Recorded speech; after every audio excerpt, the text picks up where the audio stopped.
Estamos falando de placa de igreja. Se está dentro da doutrina bíblica, que a gente aprende, né, não tem nenhum problema quanto a isso. Tá? Então, voltando, também lá em 1 Coríntios, também se alguém quiser abrir, 1 Coríntios 12, 11. Bem rapidinho ali também, 1 Coríntios 12, 11. Esses versículos que eu vou falando, tá, irmãos? Podem ir anotando. 1 Coríntios 12, 11. Pode ler quem achou. Mas um só é o mesmo Espírito, mas um só e o mesmo Espírito opera todas essas coisas, repartindo particularmente a cada um como quer. Como quer? Como quer? Como quer? Como quer? Então quer dizer que ele tem vontade. Quer dizer que ele tem inteligência. Se ele faz como ele quer, o Espírito Santo tem vontade. Então, ou seja, ele faz como ele quer. Existem algumas passagens na Bíblia, por exemplo, que Jesus é levado ao deserto impelido pelo Espírito Santo. Sabe o que é impelido? A palavra impelido? A palavra impelido quer dizer obrigado. O Espírito Santo obrigou Jesus a passar pelo deserto. Jesus, homem, né? Obrigou Jesus a passar pelo deserto. Ou seja, o Espírito Santo ele tem vontade própria. Ele tem jeito de ser. Ele é uma pessoa, tá? Agora, é claro que é difícil para nós, para a mente humana, entender, né, algo chamado Trindade. Já estudaram sobre isso ou não? Já. Deontologia fala sobre isso, né? Bastante sobre isso. Já Eu fez acho que o bastante. primeiro módulo, né? Eu nem era ainda coordenador, acho que era teologia. Tá? Mas só resumindo, o Espírito Santo é uma das três pessoas da Trindade, que é o que aqui? Me ajuda aí. Pai, Filho e Espírito Santo. Filho e Espírito Santo. Tá. Se é Pai, Filho e Espírito Santo, quem que é o maior aqui? Pai. O Pai é o maior. E quem que é o do meio? E quem que é o último? Espírito Santo. Quem que tem essa visão aqui? Todos acham que o Pai é maior? Eles são três em um, os dois operam mesmo. Justamente, tá? Essa visão também é uma visão herética, ou seja, você pensar que só porque a gente fala Pai, ele é o primeiro, o Filho é o segundo, o Espírito Santo é o último lá, é o menos importante, vamos dizer assim, né? Hierarquia. O Espírito Santo é o primeiro. O Oi? Espírito Santo é o primeiro. Não, aqui não tem. O que é a Trindade, tá? É um resumo, isso aqui é bem complexo. Você que está começando agora, talvez é mais difícil de entender. Mas para a mente humana, às vezes é difícil entender, tá? Eu vou dar um exemplo que é bem chulo mesmo, que a gente é difícil falar isso, mas é bem chulo. Por exemplo, a lâmpada, né? A gente sempre fala desse exemplo que é o mais claro da nossa visão, né? A lâmpada, ela é formada pela energia, né? Que vem, ela é formada pela casca e é formada pela luz dentro, isso? Não, ela gera luz, né? E ela gera também calor, não gera? Você ficar perto dela gera calor. Então, ou seja, é um objeto só, é uma coisa só. Mas ela é formada de três coisas. A gente usa muito o exemplo do Sol também, né? Do Sol, Ovo. do ovo também. O O ovo é ainda mais simples, né? Ó, tem a casca, tem a gema e tem a clara. Então, os três, ou seja, é um só. Tu olha assim, é o ovo.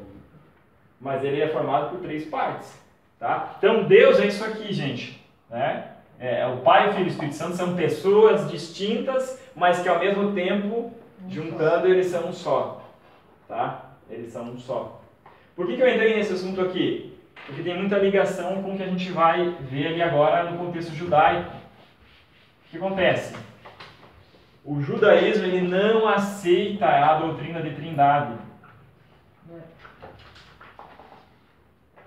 Primeiro que a palavra Trindade não existe na Bíblia. Foi um contexto que foi sendo estudado, né, e foi entendido. E é muito claro na Bíblia, até quando Jesus está sendo batizado, né, a gente vê o Espírito Santo descendo sobre Jesus em forma corpórea de pomba, e a gente ouve uma voz do céu dizendo, ó, este é o meu filho em quem eu tenho prazer. Jesus está sendo batizado, o Espírito Santo está em forma corpórea de pomba, e Deus está falando do alto. Ou seja, são três pessoas. Né? São três pessoas ali que formam um. Tá? Mas aí foi trazido o contexto de Trindade, tá? Que são três que formam um, que é o nosso Deus, o Deus Todo-Poderoso. Agora a grande questão aqui é que o judaísmo, tá? Por crer em um único Deus, que é o monoteísmo, né?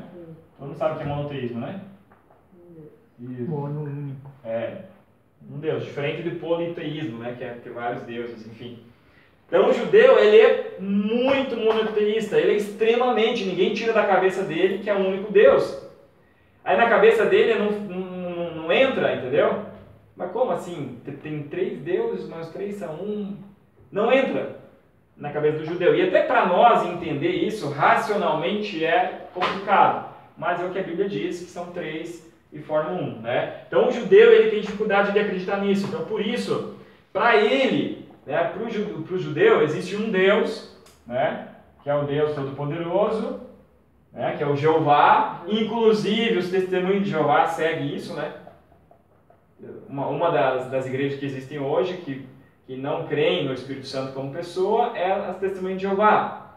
Porque eles acreditam apenas em Jeová lá, né? No Jeová deles lá, que só um Deus. Então, para eles, o que é o Espírito Santo? Assim como pro judaísmo aqui, o Espírito Santo é uma força.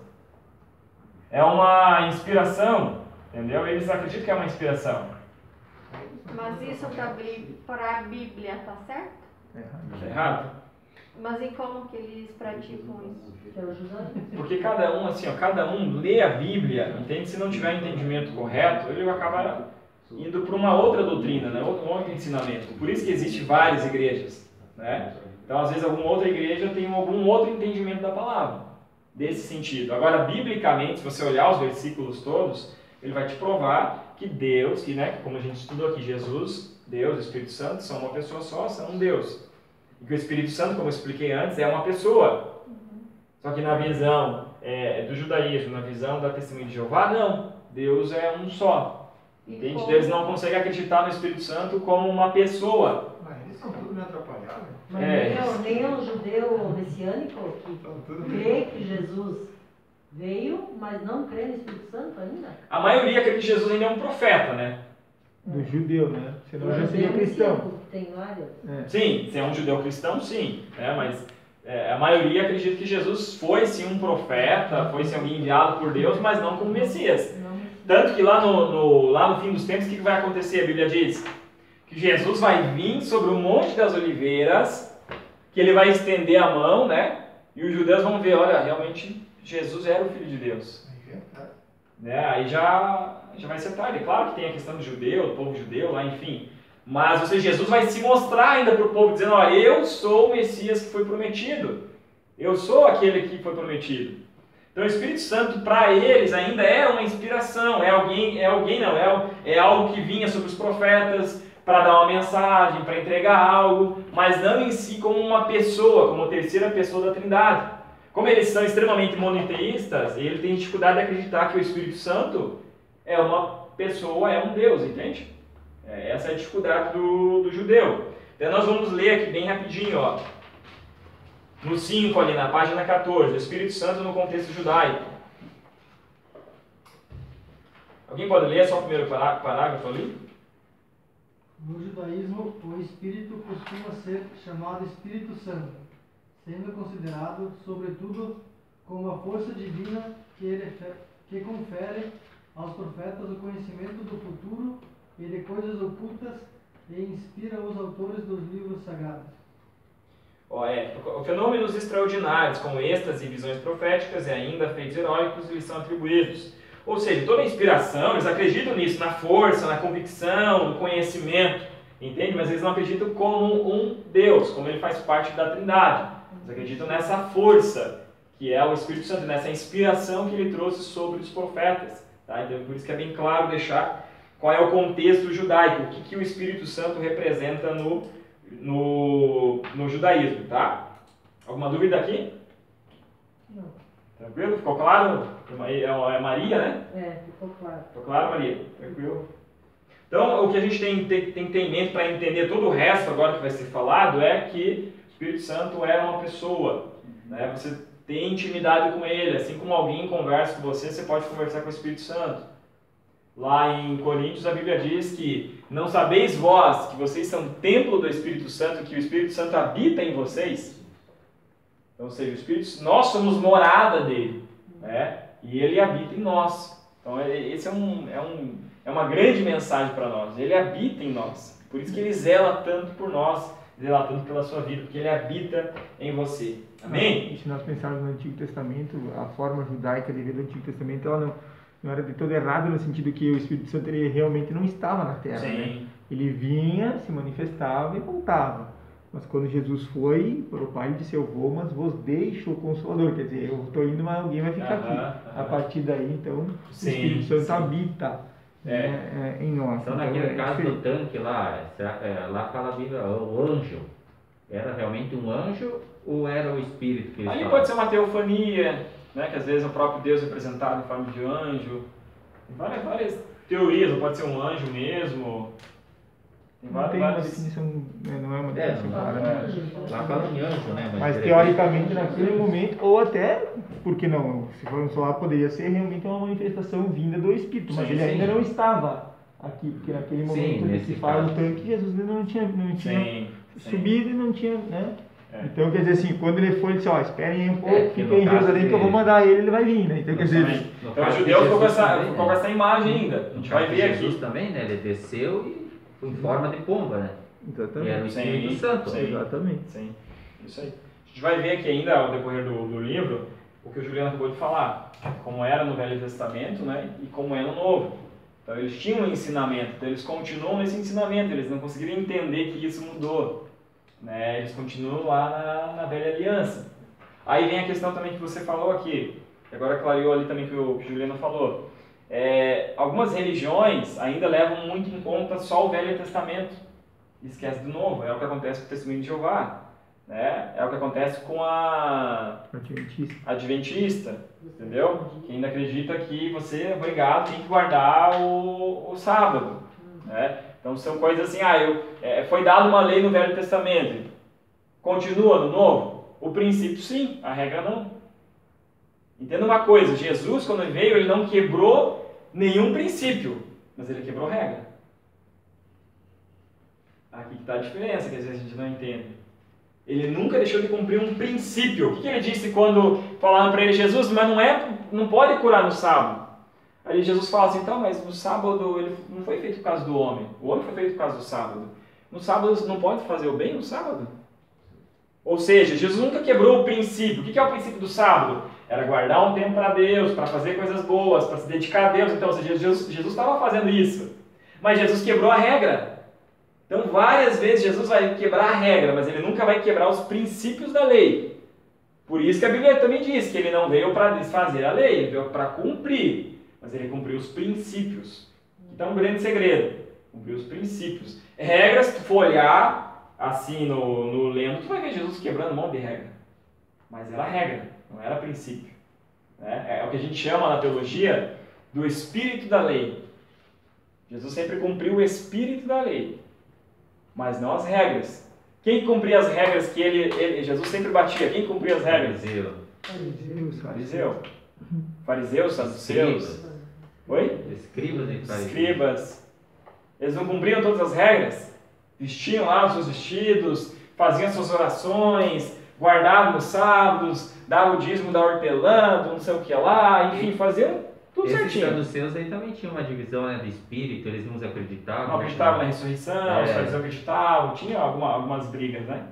Então, ou seja, eles cumpriam as regras certinho, mas Jesus sempre dizia: vocês são fariseu, vocês estão cumprindo a lei, vocês estão bonitinho por fora, mas por dentro vocês são como sepulcro caiado. São bonitos por fora, mas estão podres por dentro.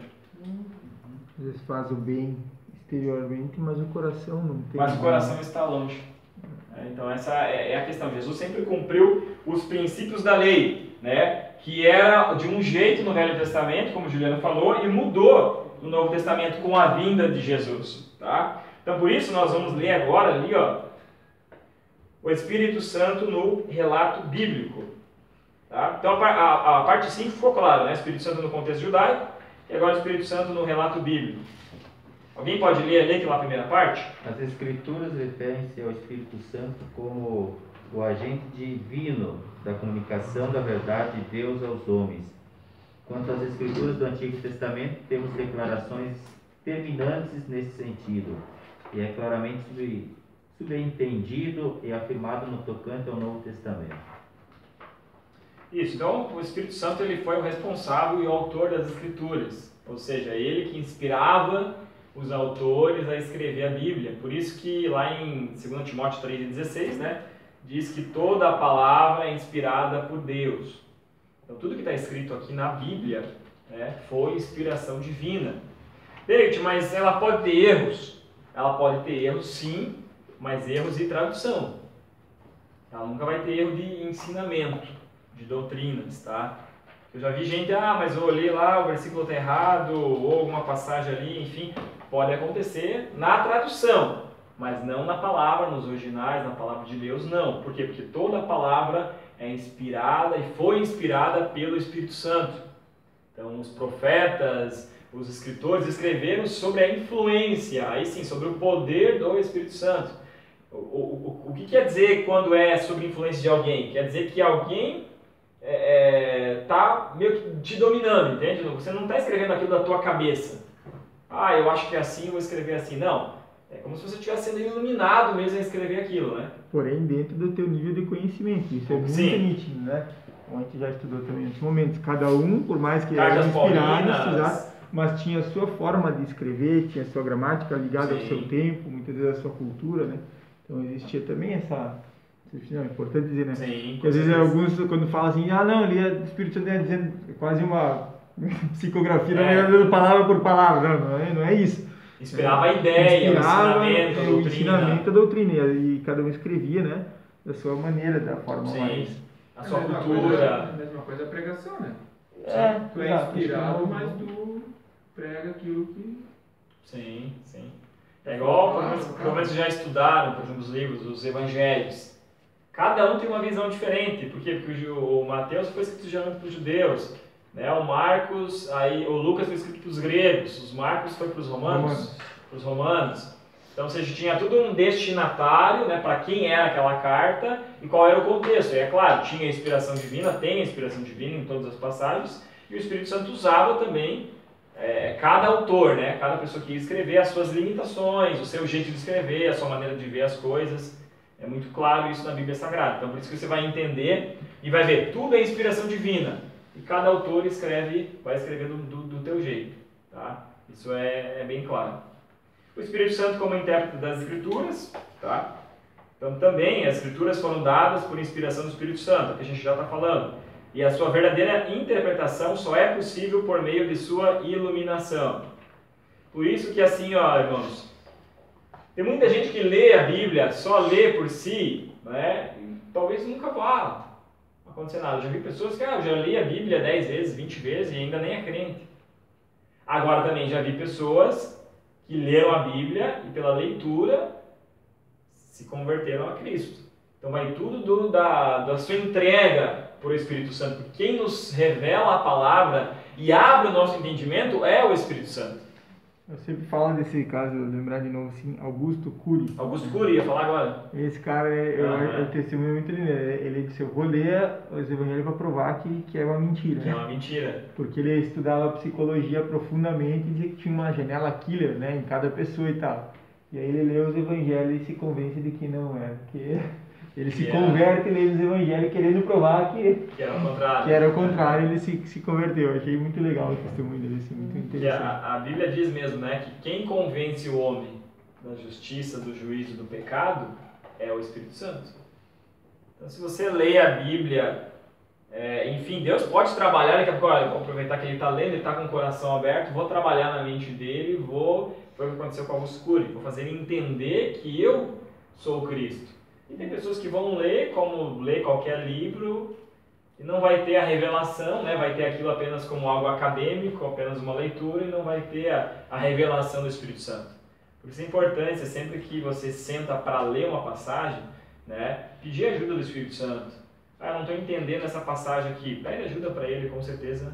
Né? O Espírito Santo vai nos ajudar a abrir o nosso entendimento para entender a palavra. Quantas vezes eu, quando vou pregar, leio um versículo ali e às vezes, mas o que o senhor quer dizer com isso? Tal, fico matutando na cabeça, daqui a pouco vem algo, sabe? O Espírito Santo começa a falar E o falar do Espírito Santo não é simplesmente uma voz que vem do alto, você ouviu uma voz. Não. O Espírito Santo pode falar de várias maneiras. Ele pode falar assim como uma voz audível, mas ele fala geralmente na sua mente, no seu coração, é o que você sente, é o que você ouve, né? Ali na sua mente abre o seu entendimento, você percebe que é o Espírito Santo que está falando contigo. Então é algo precioso mesmo, muito maravilhoso, né?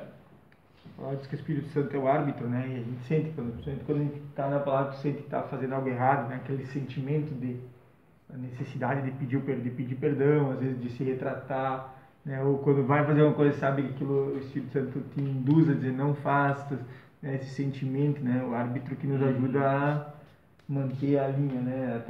Continua no caminho do Senhor. Nos ajuda a manter essa vida cristã, né? O Espírito Santo no Novo Testamento, no Velho Testamento, no Antigo Testamento, desculpa. Alguém pode ler para nós? Vou-se assinalar que a expressão Espírito Santo só é usada 2 vezes no Antigo Testamento. Salmo 51:11 e Isaías 63:10. A terminologia mudou de Espírito do Senhor para Espírito Santo. Expressão também utilizada nos manuscritos. Durante o período intertestamentário, talvez em parte para evitar o emprego do nome sagrado. O uso da expressão Espírito dos Deuses Santos no livro de Daniel talvez tenha contribuído para a expressão que posteriormente passou a existir. Isso, como o Juliano comentou antes, no Velho Testamento é muito pouco falado do Espírito Santo, né? Está aqui escrito aqui, 2 vezes apenas é usada a palavra Espírito Santo. Geralmente é Espírito de Deus, Espírito do Senhor, né? São outras expressões que eram usadas no Velho Testamento. Por isso que o Novo Testamento é o descortinar da doutrina do Espírito Santo. Ele já agia assim no Velho Testamento, né? Mas ainda não de forma como ele age hoje, não de forma presencial na Terra, como o ser humano. Tá? A gente vai ver aqui algumas questões ainda como o Espírito Santo atuava. Ele atuava mais de uma forma, como a gente vai dizer assim, poderia dizer coadjuvante, né? Operava junto com Deus, ele é Deus, mas não de forma tão presente na Terra, se podemos dizer dessa forma, né? Ele atuava, por exemplo, ele vai dizer que ele atuava desde a criação. Quando você abre lá em Gênesis 1 e 2, a Bíblia diz que o Espírito do Senhor pairava sobre as águas. Então, ou seja, o Espírito do Senhor já estava lá no início, né, da criação do mundo, com Deus, formando o mundo juntamente com Deus. O Espírito Santo já estava participando juntamente com Deus da criação. Tá? Isso é importante ficar claro também, que ele não surgiu do nada. Surgiu só no Novo Testamento. Não. Ele já atuava, o seu poder já atuava, porém não de forma tão enfática como acontece no Novo Testamento. Mas ele já atuava lá na criação. Professor, só uma pergunta sobre o Espírito Santo. Por exemplo, Jesus é descrito em Apocalipse que João viu ele como um ser branco, descreveu, enfim. Moisés viu Deus pelas costas. E o Espírito Santo, como que é a pessoa dele? Como que ele é descrito, por exemplo, no céu, a pessoa dele? Será que é uma pergunta bem interessante essa tua pergunta? Eu esses dias atrás estava pensando sobre isso, sobre as especificações como é que posso dizer, de Deus e de exteriores, Jesus. vamos dizer, em características exteriores. Jesus teve as suas formas descritas lá por João. Moisés também de Deus, né, que viu Deus pelas costas, enfim, né, quando passou pela frente. O Espírito Santo, eu fiquei pensando outro dia, como que é descrito, por exemplo, no céu, por exemplo, como que é a pessoa dele? Ele é uma pessoa. Sim. Mas como que ele se manifesta? Porque a gente não vê, né, na verdade é Espírito, né? É o Espírito. Na verdade, a gente há de também entender que a descrição de João do próprio Jesus, né? Se tu desenhar e lendo... Não, claro. Então, quer dizer, é uma forma... como é que chama a palavra? Que é antropoformia. É uma antropoformia, quer dizer, não é ele tinha que tentar descrever de uma maneira que o entendimento dele conseguisse algo que é inconcebível para nós, né? Sim. Então, quando tinha uma língua como espada, sim, não, imaginando uma espada, não era, né, mas é porque era como é que é a palavra? É uma palavra. Antropoformismo, né? Então essa descrição na prática, ela também não é efetiva, né? Eu já vi sobre essa ela questão não é efetiva. também. Então também se nós pensarmos, como é o Espírito Santo, é como que você explica algo que tua mente não consegue explicar? Muito eu ia responder com uma passagem de Jesus, quando os discípulos perguntaram, Jesus, mostra-nos o Pai. O que Jesus disse? Quem vê a mim, vê o Pai. Exatamente. Então, ou seja, ali são descrições, podemos dizer que o Espírito Santo é assim, se eles são um, né? Eles são os querubins, né? Também fala lá que tem as asas e tal. E também tem a questão antropomorfológica, isso, a irmã ajudou ali. Que é o que? São atributos humanos dados a Deus para que a gente possa entender quem é Deus. Entende? Porque a gente imagina na nossa mente, e talvez aqui eu vou desfazer, né, alguns pensamentos de algumas pessoas. Na verdade eu escutei isso de atrás, que a gente tem que entender quem é Deus por analogia só. Porque assim, ó, Deus é Espírito, né? A Bíblia diz lá em João, em várias passagens, que Deus é Espírito. Ou seja, o que é Espírito? O Espírito não tem uma forma, o Espírito não tem assim um corpo. A Bíblia diz que quando nós formos arrebatados, nós teremos um corpo glorificado. Mas não dá para dizer que tem forma, qual é a forma desse corpo, entende? Então, essa é uma nós temos a semelhança, né? Só que ele se fez carne para nós entender como que ele era, né? Quando a gente fala semelhança, a gente está falando semelhança na questão nas características, na essência, Sim, né? Essência. Não necessariamente na parte física, né? Então, porque a própria diz que Jesus se fez carne, então ele não era carne, não tinha essa forma, assim por diante. Então ele no momento em que veio se fez parecido conosco para que, né? Por exemplo, já vou te dar a oportunidade, irmão. Como que é o teu nome? José. Como? José. Joseph. Vários profetas dizem assim, que Deus está sentado ao trono e os seus pés estão na terra, as suas mãos estão lá, ou seja, ele está usando referências para dizer que Deus está em todos os lugares. Mas Deus, primeiro, que Deus não tem pé e não tem mão no sentido que nós entendemos, entende? O escritor bíblico, ele usa isso como, a gente falou aquela palavra ali, né? Uma forma de atribuir características humanas a Deus. Tem um módulo só para isso, tá? Pra vocês entenderem isso. Características humanas para Deus, para que a gente possa entender, para que a nossa mente, a mente humana, possa entender Deus. É a mesma coisa quando fala de pai, né? Para que, se nós pensarmos, uma antropoformismo também, né? Porque quando a gente analisa pai e filho, a gente imagina a imagem do pai humano como alguém que cuida, como alguém que é o provedor, como alguém que nos guia, que nos ensina e assim por diante. Então acaba tendo, da mesma forma que usa o cordeiro para descrever Jesus, por algumas características, de maneira que a gente possa ter algum parâmetro, né, para poder imaginar isso. Mas como que eu defino então que eu sou a imagem e semelhança de Deus? Você tem características interiores de Deus. Não é a carne, não é o físico, não é o físico. A essência. A essência. É o teu espírito, a tua alma, entendeu? Ela é voltada para Deus, ela é semelhante a Deus, mas não o nosso corpo físico em si. Como o espírito não tem corpo físico, ele pode usar várias formas, né? Sim.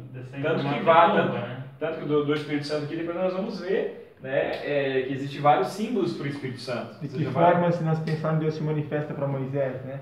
Através de uma sarça ardente. Sarça ardente, estava lá queimando a sarça. Né? Fogo. Então, de que maneira que Deus também era usado quando o povo ia andando pelo deserto, né? A palavra diz que à noite uma grande língua de fogo esquentava, né? Durante o dia uma nuvem, de noite uma língua de fogo que esquentava o povo e assim por diante. Então são todas... não tem como nós colocarmos limites nesse sentido. Tá, mas ali era o próprio Deus ou ele produzia aquilo ali? Era o próprio Deus. Era o próprio Deus, porque a Bíblia diz que Deus estava com Moisés, Deus andava com o povo, Deus estava com o povo. Era o próprio Deus. Pode falar, irmão. Sim.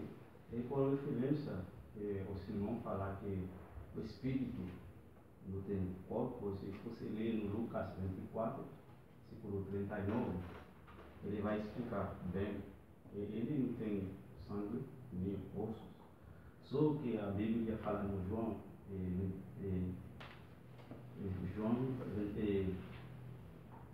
4, 24, ele fala, Deus é um espírito. Nós adoramos Deus em espírito para encontrar ele, porque ele não tem sangue, ele não tem carne e osso. Nós podemos ir no Lucas 24, 39, ele vai explicar. Justamente. Amém. Obrigado pela contribuição. É isso aí mesmo. E só uma pequena contribuição que é lindo dizer, né? Por mais que as pessoas tentem de muitas maneiras e atribuir, mas a grande questão é assim, o Espírito de Deus está em nós como ser humano, e isso é indiscutível quando nós comparamos o ser humano com qualquer outro ser vivo, né? Então é nítido o agir de Deus, o sopro de vida do Senhor, o intelecto humano, né?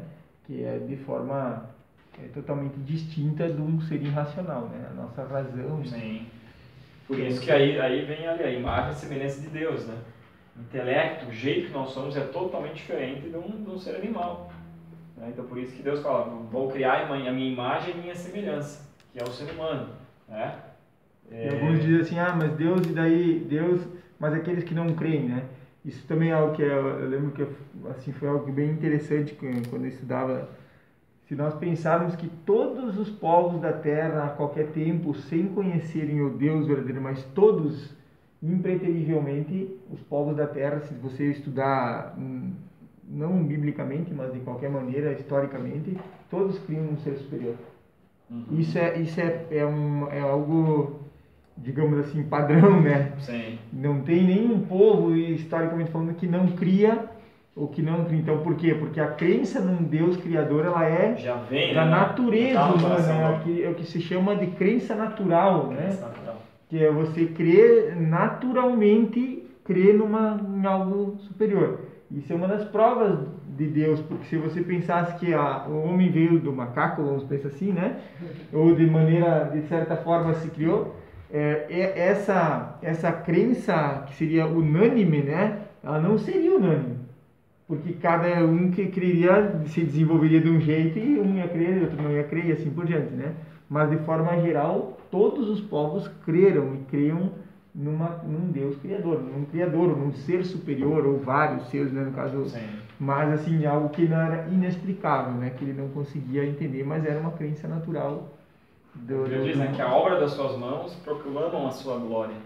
A própria natureza, você olhar para ela, né, você vai ter que reconhecer, existe um Deus superior, existe um Deus maior. E aí que muitos povos criam, né, em Deus antigamente, tá? Então vamos avançar aqui, nossas horas não perdoam, né? Aqui, ó. Então assim, o Espírito Santo estava na criação, o Espírito Santo, página 15, tá? Ele vai continuar na página 16. O Espírito Santo, ele vinha para equipar para o serviço. Esse é a grande essência do Espírito Santo no Velho Testamento, tá? A gente vai ver muitos versículos dizendo que o Espírito Santo vinha sobre ele, o Espírito Santo veio para capacitar ele. Então o Espírito Santo vinha para uma obra específica, para um chamado específico e para fazer algo específico. Isso fica muito claro ali no 16, né? Que diz assim, ó, que o Espírito Santo vinha para fazer tarefas especiais e confere aos mesmos habilidades para desincumbirem seu dever, como por exemplo a perícia. Lá em Bezaliel, que está em Êxodo 31:3, né, a Bíblia diz que o Espírito Santo veio sobre ele para dar inteligência para ele construir lá a arca e as questões lá do deserto. A liderança em Juízes, a força física em Sansão, né, Juízes 14 e 16. A Bíblia diz que o Espírito Santo veio sobre Sansão e Sansão recuperou a força, né? E também diz que quando Sansão contou meio que o segredo dele, né, que era o cabelo, a Bíblia diz que Sansão não sabia, mas que o Espírito Santo já havia saído dele. E quando o Espírito Santo saiu, o que aconteceu? Ele foi preso, perdeu a força, né, teve seus olhos furados, enfim, acabou a força. Aí quando ele ora para Deus, dizendo, Deus, me dá essa força, não, me recupera a força, nem que seja, né, o meu último ato aqui. A Bíblia diz que o Espírito Santo vem sobre ele consegue derrubar o templo, mata mais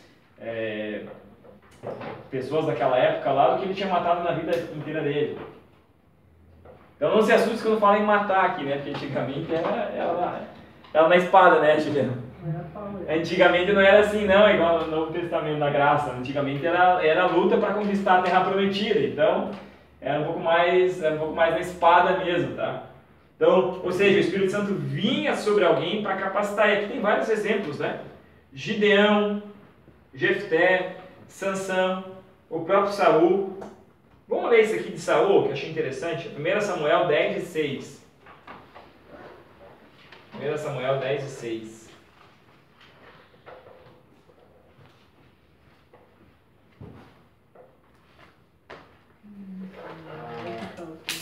Samuel 10:6. Antes de ler, Espírito Santo. Às vezes eu ficava sempre assistindo a pregação, né, e falava, né, sobre a morte espiritual. Eu ficava, morte espiritual, mas como assim? Aí eu comecei a entender quando eu li sobre a história da parte de Sansão, né. A morte espiritual vem. O Espírito Santo está em nós, ele é santo. Então, quando nós faz algo que não agrada a ele sai de nós. Ele não habita em nós, porque ele é santo. Então, aí acontece a morte espiritual. É daí, quando Davi pecou, né? Aí ele pediu para Deus que não tirasse o Espírito Santo dele, né? Porque sem o Espírito Santo nós não somos nada. Sem o Espírito Santo nós somos como folha seca, vai para onde o vento quer, nós não tem direção, nós não tem sabedoria. Porque o Espírito Santo, além dele ser santo, ele nos dá sabedoria, nos dá entendimento, né? Interessante esse ponto de vista, irmão. A gente vai ver isso mais para frente, né? Só que no Velho Testamento era muito assim, tá? No Novo Testamento, já é o tempo da graça, a Bíblia diz que o Espírito Santo habita em nós, tá? Então ele não fica assim, entrando e saindo, tá? No Novo Testamento não. Você vai ver que tem a questão lá da blasfêmia contra o Espírito Santo, né? Aí sim, a Bíblia diz que é um pecado que não existe perdão. Mas quando você erra, quando nós erramos, todos nós pecamos. Todos nós erramos no dia a dia, tá? O Espírito Santo, ele se entristece. E ele vai ficando ali, mas ele vai ficando meio de lado, né? Aí Paulo diz assim, ó, que se a gente viver pecando, a nossa mente vai cauterizando. Ou seja, o que o Juliano falou antes ali do árbitro, né? Tu vai não dando mais atenção à voz do Espírito Santo. O Espírito Santo vai ficando de lado.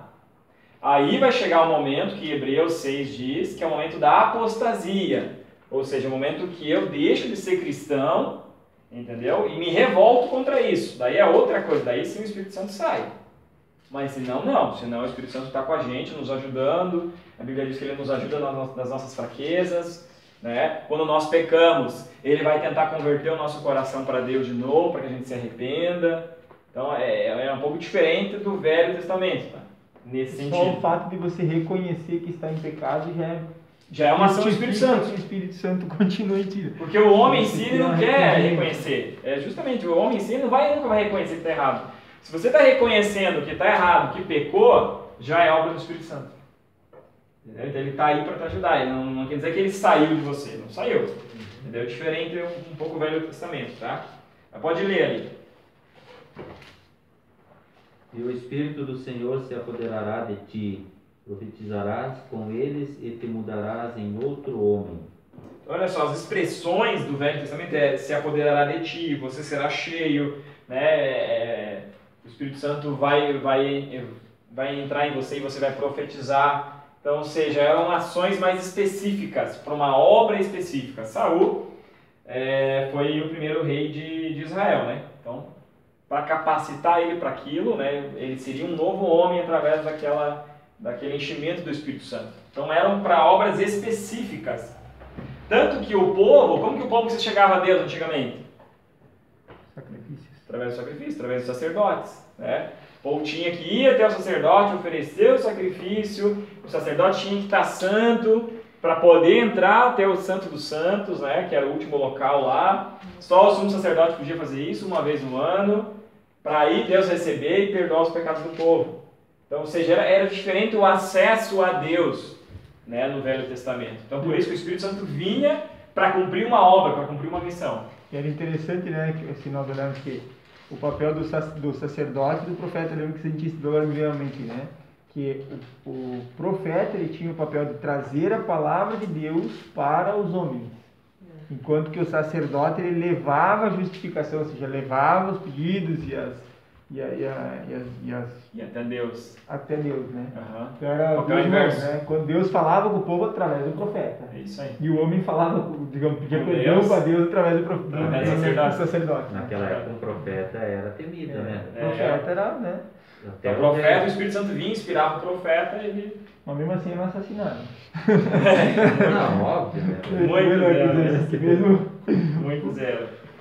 Então, para vocês entenderem, aqui tem várias passagens, tá? Depois você pode ler também com mais calma em casa, mas tem várias passagens que mostram que o Espírito Santo vinha para obras específicas, tá? Ficou claro aqui? Alguma dúvida quanto a isso? Era isso o papel do Espírito Santo no Velho Testamento, tá? Então, a obra do Espírito Santo é inspirar os profetas, que a gente estava falando até agora, né? No Antigo Testamento, o Espírito Santo não era outorgado como dádiva permanente. A gente acabou de falar também. E, aparentemente, isso sucedia até mesmo com os profetas. Então, embora seja seguro afirmar que os homens mais profundamente espirituais daquele período possuíam o dom do Espírito, por tempo mais dilatado que o comum, as palavras ditas pelos profetas foram diretamente inspiradas pelo Espírito Santo.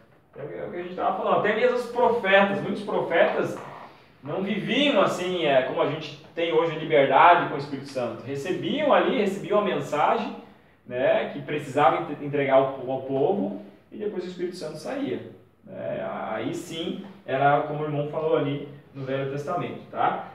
Uma coisa que aconteceu comigo, eu nunca vou esquecer, e eu levo isso para toda a vida, né?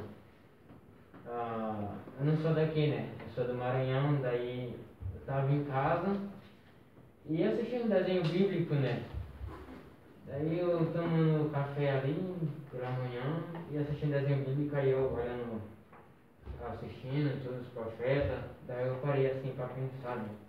O inimigo colocar na seta dele, sabe? Tu nunca vai conseguir. Eles aí, ó, que viram Cristo, andaram com Cristo, muitos deles não conseguiram, por que tu vai conseguir? Aí eu fiquei assim, acho que não vou conseguir mesmo não, assim, ficar firme. Aí eu sei que do nada assim, eu fiquei, eu cheguei a me arrupiar, do nada, eu fiquei assim, aí. Mas por que tu vai desistir? Bem-aventurado aquele que não viu, mas crê. Nossa, quando eu escutei assim, eu me arrupiei, digo, rapaz, aí pronto, aí eu me alegrei. Que benção, é assim mesmo que o Espírito Santo faz, né? É assim mesmo. Meu Deus, a que hora que vocês terminam aqui, Juliano? 9h30. 9h30, quase já na hora, né? Algumas coisas a gente vai, coisa eu trago na semana que vem, né? Até eu pegar o tempo, né, do horário, que é 2 horas, a gente tem que dar todo o livro, né? E às vezes tem que ler, enfim. Isso também é importante, né? Normalmente a gente faz 4 encontros, mas a gente sabe que tem matérias que elas são mais amplas. Então, assim como foi agora na última, a gente fez 5 aulas porque demandava mais tempo para... Então isso também a gente vai administrando, se vê que o assunto está demandando e precisa de um pouco mais, a gente vai conversando também. E é importantíssimo, participe mesmo, faça perguntas, isso é bom para abrir, né, o horizonte e o entendimento de todos nós, né? Então, assim, esse é basicamente quem era o Espírito Santo no Velho Testamento, tá? Tem algumas outras passagens que nós não vamos ler agora, mas, por exemplo, a evidência, na página 18, né? A evidência que retrata uma obra externa do Espírito Santo. Ele vai falar aqui um pouco sobre essa questão que nós estamos dizendo até agora, que o Espírito Santo vinha sobre alguém e capacitava. O 6:3:8, a evidência que retrata a operação interna do Espírito Santo. Então, o Espírito Santo, em algumas pessoas, também tinha um trabalho mais interno. Por exemplo, Davi foi alguém que foi muito mudado, né? Tinha essa questão, esse temor com o Espírito Santo, tinha essa intimidade maior, parece, né? Nos parece que tinha essa intimidade maior com o Espírito Santo, tanto que foi conhecido como homem segundo o coração de Deus. Então, em algumas pessoas, algumas passagens bíblicas, fica claro também que o Espírito Santo trabalhava também internamente nas pessoas, né? Mas não era o seu principal ofício, tá? E vamos falar rapidinho ali do 6.4, que é o Espírito Santo no Novo Testamento, página 21.